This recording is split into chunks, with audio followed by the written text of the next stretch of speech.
everybody. So last time we went over electron configurations. We did, the orbital theory and the SPDF, the sublevels. So I wanted to clean that up a little bit about what you'd be expected to do. So, let's say, for example, I gave you an element that had, I don't know, 30 electrons in it. So I can also look on the periodic table and figure out which element is number 30, and that should be zinc. Now we're going to do this in either this video or the next video. We'll talk about how to do that, how to look at the periodic table, but you may have read ahead in your textbook and saw that already. So you have 30 electrons in this atom. So I know a couple of things about this. First of all, if we look up at the slide over here, I know that this is zinc right here. And so I know that it's going to be in the 3D area of the periodic table, so I keep that in mind. So now I want to go ahead and I want to write an electron configuration. So 1s2, and I'm doing this using the diagonal rule. If I just take this over here, copy it, paste it down over here, just so that we have it to work with. I have 1s2 as my first. Then I have my next in my diagonal, 2s2. Then I go to 2p, 6, 3s2, 3p, 6, and I'm at 18, 4s2, then 3d, and then I count, and I have 20, and another 10 will give me 30. Now notice this little bit right here, the 4s2 and the 3d10, and that's important to keep an eye on. Just because the third level can hold 18, if you look at the third level, you have 2, 6, and 10, that's 18, doesn't mean that it fills up 18 right away. We saw before, when we looked at the energy, I'm just going to scroll up here, the energy of the orbitals, we saw before that 4s actually is below 3d. Because of that, the 4s orbitals will actually fill up before the 3d. And you get these configurations where you have overlap of the orbitals. So here's my 30 electrons. Now let's say that I want to show what the orbital diagram will look like. So I would draw that below. 1s, 2s, 2p.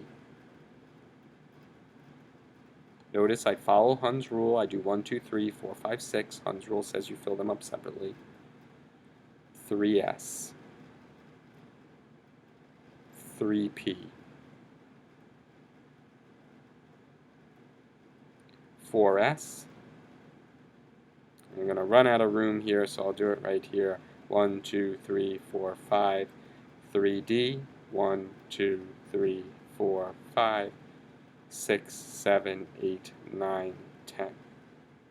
Each one of these electrons are in separate, well, not each of them, but every 2 electrons are in separate orbitals. There's different energy levels. The energy levels are these numbers in front. The sublevels are these numbers, or these letters, excuse me, that I'm highlighting in orange. And then the orbitals, which I'll do in blue, are the actual lines or boxes that you would draw for each one. This is my orbital diagram right here. So we have our electron configuration, we have our orbital diagram. The last thing that you'll be asked, actually there's 2 more things. One thing you'll be asked is, well, what is the quantum numbers of electron whatever?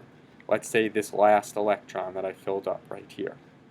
Well, let's figure out what the quantum numbers are. N is the energy level. The energy level is 3. L is the sublevel. In this case, remember, L is the sublevel. It can be S, P, D, F. In this case, it's going to be D. D is 2. So it's 2. Notice how it works with N. L can never be equal to N. It's always 1 less than, or 2 less than, or 3 less than. then ml. ml is the number of the orbital. I number them, -2, -1, 0, 1, and 2, so this would be 2. And then the spin, ms, would be -1/2. These are my 4 quantum numbers. These describe where the electron is. The last thing that you'd be asked to do is to write an excited state. And the excited state, you take one of the electrons and you move it up to a higher sublevel or energy level. So for example, for this one I could write 1s2, 2s1, 2p6, 3s2, 3p6, 4s2, 3d10, and then I could do something like, what comes after 3d? 4p1. So I took one from here and I moved it up to here, and that's an acceptable excited state. It's the same way you saw with the Bohr diagrams, except now you're using the sublevels. Now, I had a question in class, at least 8th and 9th period, they're like, what do these orbitals look like? And well, here's what they look like. Here are the shapes of the orbitals. This is from before. Erase this. And so here I have, for example, my 1s. My S shape, S is spherical. What this is showing on the side here, it's showing that most of the electrons, the density of the electrons is very, very high as you're close to the nucleus. And as you get further away from the nucleus, you get less and less electrons. This is showing 2s. It's a sphere on the outside of the 1s. It's almost like concentric circles. And you can see this is where the 2s is. And then they show you 3s. 3s is out here. Notice they have these things called nodes, areas where you'll never find an electron. And that is the case. There are regions of the atom where there's no electrons found. Electrons exist in orbitals. Orbitals are regions of space where you're most likely to find an electron. This is what a p orbital looks like. The p orbital have these lobe shapes. This is more of what the p orbital looks like. Someplace inside here, these fuzzy little circles, they can be on the x-axis, like they show here. They can be on the y-axis, like they show here, or they could be on the z-axis, like they show here. That is why each one of these is a box like we draw it. And in that box, you can fit 2 electrons, one here, one here. Change the color. One here, one here. 2 electrons, one here, one here. 2 electrons, one here, one here. In reality, what they really look like, if I were to draw my, my axes, I would have something like this. I would have use a highlighter. I would have my p orbital here and here, this would be 1. My p orbital here and here, this would be 2. My p orbital here and here, this would be 3. And each one of these could hold 1 electron for a total of 6 electrons. 1, 2, 3, 4, 5, 6. These diagrams here, this is a cartoon. It's a sketch, artist rendition. What does a d orbital look like? Well, a d orbital actually, each orbital has 4 lobes. This would be 1, 2, 3, 4, and then this string-shaped one down here. So again, each of these can only hold 2 electrons. 1, 2, 3, 4, 1, 2, 3, 4, 1, 2, 3, 4, 5, 6, 7, 8, 9, 10. And so now I can put an electron here and here. I put an electron here and here. They could be in any of these. This is one of the reasons why you'll see there's some exceptions to how the orbitals fill up. This is one reason why the d orbitals tend to be more stable. It's because you can see these different lobes here gives the electrons more space. And the more space that an electron has, the more likely it is to, occupy that orbital. Again, this is my energy of the orbitals. I want you to notice here the 1s and the 2s difference. There's a large difference in energy. It's a large energy difference. Even between 2s and 3s, there's a large energy difference. But when you get up to here, notice we have the 4s and the 3d, and they're so close. And this is really important. First of all, the 4s fills before the 3d. But secondly, sometimes there's overlap.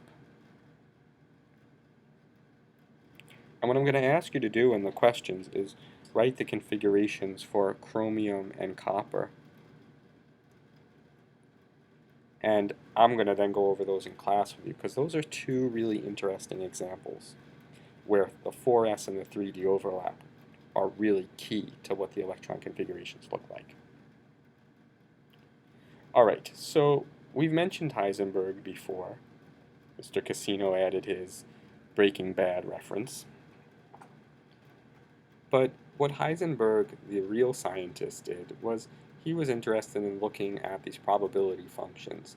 You know, can you find an electron exactly where it is in an atom? And again, remember that the electron's placement in the atom, it's a probability. It's not an exact location. So because you can't tell that exact location and it's constantly moving, there's some uncertainty associated with it, and it's called the Heisenberg uncertainty principle. And what that says basically is that you can't know the exact position and the speed or the momentum of the particle at the same time. And this is how you would express it mathematically. Now, I'm not going to do the math with you, but it's there if any of you want to check it out and look into it further. So this is our quantum mechanical model. Again, just to summarize, the things you really need to know how to do, you need to know how to assign quantum numbers to electrons in an atom. You should know what the quantum numbers mean, and you should be able to do electron configurations in ground and excited state. And you should also be able to draw the orbital diagrams, and again assign the quantum numbers to the electrons in the atom. Next time, what I'm going to go over is all of the region stuff that we have, that you have on the regions. This next part of the chapter, the last 6 slides, are really, really easy and straightforward. The hardest part of the chapter was the light stuff and the quantum mechanics. All right, see you next time.